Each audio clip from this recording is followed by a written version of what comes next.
brought you by Silver Pumps and Motors.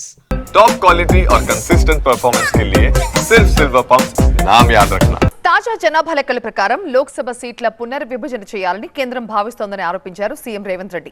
అదే జరిగితే దక్షిణాది ప్రమేయం లేకుండానే కేంద్రంలో ప్రభుత్వాలు ఏర్పడే పరిస్థితి ఉంటుంది అన్నారు. అన్ని పార్టీలతో చర్చించిన తర్వాతే డీలిమిటేషన్ పై నిర్ణయం తీసుకోవాలి అంటున్నారు.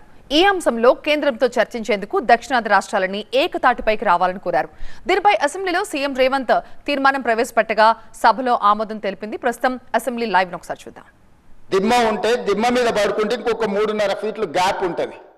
లైట్లు బంద్ చేయకుండా లైట్లు ఓపెన్ పెడితే అధ్యక్ష ఇంతింతలో బల్లులు 20-30 పైన ట్యూబ్ లైట్ ముందు పురుగులు తిరుగుతుంటే అది ఓపెన్ ఎయిర్ చేయాలి కాబట్టి పురుగులు వస్తే పురుగులను తినడానికి బల్లులు పరిగెత్తుతుంటే ఏ ఒక్క రోజు రాత్రి కూడా పడుకోకుండా మేల్కతో కూర్చున్న అధ్యక్ష బయట కానిస్టేబుల్ లైట్ బంద్ చేయ పడుకుంటా అంటే లేదు సార్ పైనుంచి ఆదేశాలు ఉన్నాయి, ఆ ట్యూబ్ లైట్లు బంద్ చేస్తే మీరు పడుకుంటారు కాబట్టి ట్యూబ్ లైట్లు ఆన్లోనే పెట్టమని. ఆ ట్యూబ్ లైట్ స్విచ్ బయట ఉంటుంది అధ్యక్ష, లోపల ఉండదు. ఆ చిన్న బాత్రూమ్ చిన్నది కూర్చుంటే బయటకు కనిపించేటట్లు ఉంటుంది అధ్యక్ష.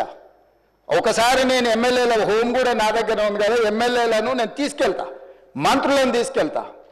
ఏ జైల్లో ఐఎస్ఐ తీవ్రవాదులను కరడుగట్టిన నక్సలైట్లను బంధిస్తారో పార్లమెంట్ సభ్యుని నన్ను 16 రోజులు అందులో బంధిస్తే 16 రోజులు రాత్రిపూట ఏ ఒక్క రోజు పడుకోలేదు అధ్యక్ష.